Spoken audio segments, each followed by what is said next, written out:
All right, so I'm sitting inside of a 2018 Honda Accord. This is the EXL with navigation. I had a couple quick questions. The first was related to your compass.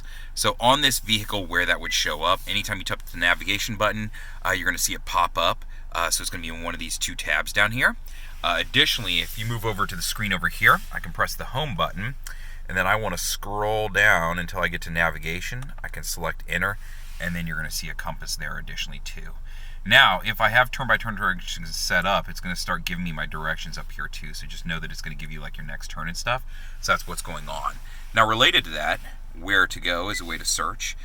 So right now, I set the home up for the dealership, and all you got to do is, press it, and then it'll pull it up, and you can type it in. But once you've done it, now it'll automatically send you to wherever you want to go. So this nice lady's going to tell me where to go to get to my destination. So you can see over here, it would then give me my turn-by-turn direction, right? So I'm going to stop this. The next thing is, let's say I've already searched a place, right? So I'm going to search, let's say, Starbucks for the sake of this, right? Because there's a billion of those and we can find one pretty easy. So we're going to hit done and search. From there, it's going to pull up some Starbucks. So for this scenario, I'm going to pull up this second one right here and say, yeah, let's go, right?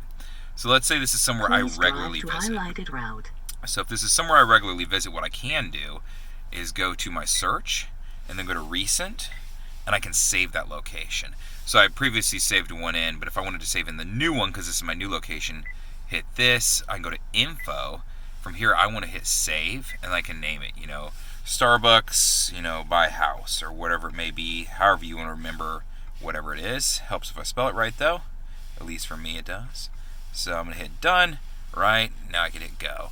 So now, when I come back, please drive to I can go to my saved locations, and you'll see it. Home, Starbucks by house, Starbucks, so I have a couple different things saved in here. So that way I don't have to constantly do this. It just makes life a little bit easier. So just some general tips as far as that goes, as far as saved, recent locations, how to save things in. The rest is just common sense stuff. Searching, there's different categories you can search and how.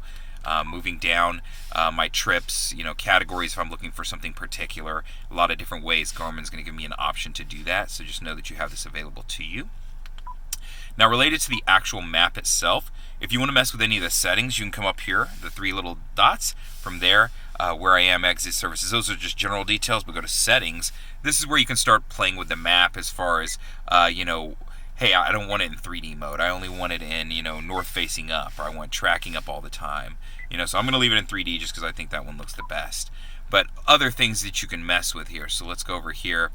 Maybe you want a different icon, for what you are. So a couple different things you can select here, right? So I can save that, and now that'll be my icon. Now, default themes right now, they just have Honda in here, and then the default. So I'll change it over to Honda just so you can see it. It's just Honda Blue. And then my layers, this is going to allow me to control what shows up on the map. So maybe I'm a plain Jane guy, I don't want a whole lot shown up on the map other than just the roads. I can turn some of these things off. But if you want terrain and buildings, you want traffic, off-road breadcrumbs and different things like that, then hit save. Put them all on there and see what you think of it. From there, then you can back out to the map and start looking around and seeing, hey, this is where I've driven this car around. These are some things around me.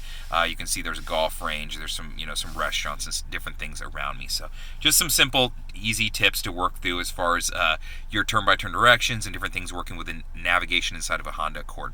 If you have any questions, feel free to reach out. Be more than happy to help you out. You can call me at 512-443-4300. You can always respond to the YouTube video. I check it every day. Or you can email me at the letter J and then Fuller@howdyhonda.com. Thanks.